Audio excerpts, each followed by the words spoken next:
What up, this is Rama Screen covering movies, TV, and entertainment, and here's my review of Scare Package. Hey, before you watch my review, please subscribe to my channel, press that like button, and ring that bell so you can get notified whenever I post new videos. And if you would like to help support this channel, please do so at patreon.com/ramascreen.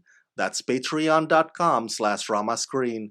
Let's rock this. When it comes to anthology movies like this one, there usually are some segments that are far better than some of the other segments within that said same film. So you do end up having favorites, which is something to be expected. And although Scare Package may not always work in terms of its humor, I surprisingly find myself enjoying the film more than I thought I would, mainly because of how all those 7 segments are integrated within the overarching arc, which makes the whole thing crazy creative, retro cool, and bloody fun.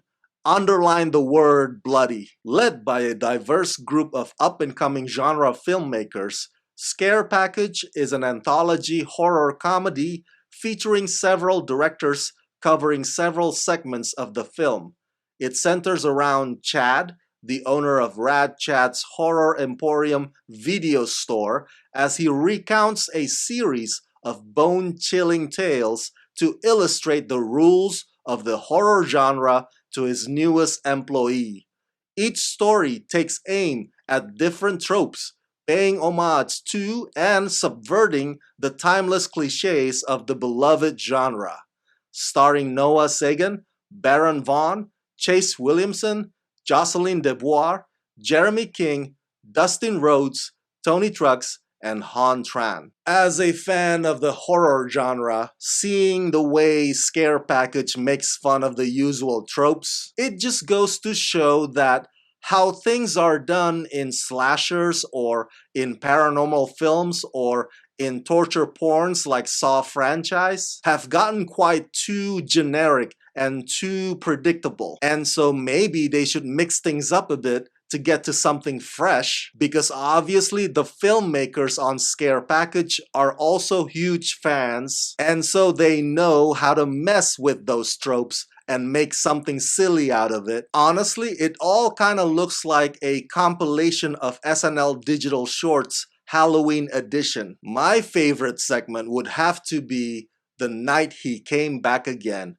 Final Kill. We, the fans, often crack up at the fact that Jason Voorhees or Michael Myers, for whatever reason, just won't die, which is why they have a gazillion sequels. So in this segment, the character Daisy and her friends are having difficulties trying to end this one villain. Every attempt gets met in return with him killing them instead. The whole sequence is wacky and outrageous, and with buckets and buckets of blood squirting and splashing everywhere. Absolutely one of the gnarliest things I've ever seen. Some other segments unfortunately feel like beating a dead horse, like the So Much to Do, where the character Francesca ends up having to beat up a guy over and over again. I happen to be a believer in, if a comedy falls flat,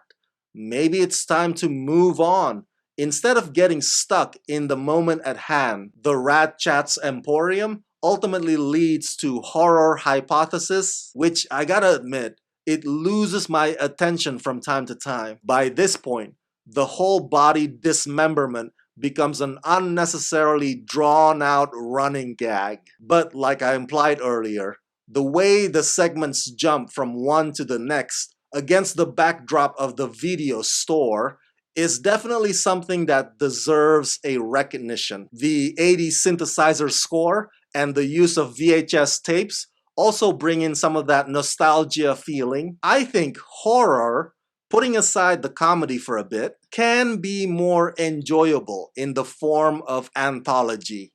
Because let's face it, let's keep it real here. We've all come across 90 minutes full-blown horror movies that take them forever to get to the scary parts. So anthology solves that problem by eliminating the long and often slow build-up. Overall, although Scare Package at times looks and feels like an amateur student film project, there is something really clever about it as well.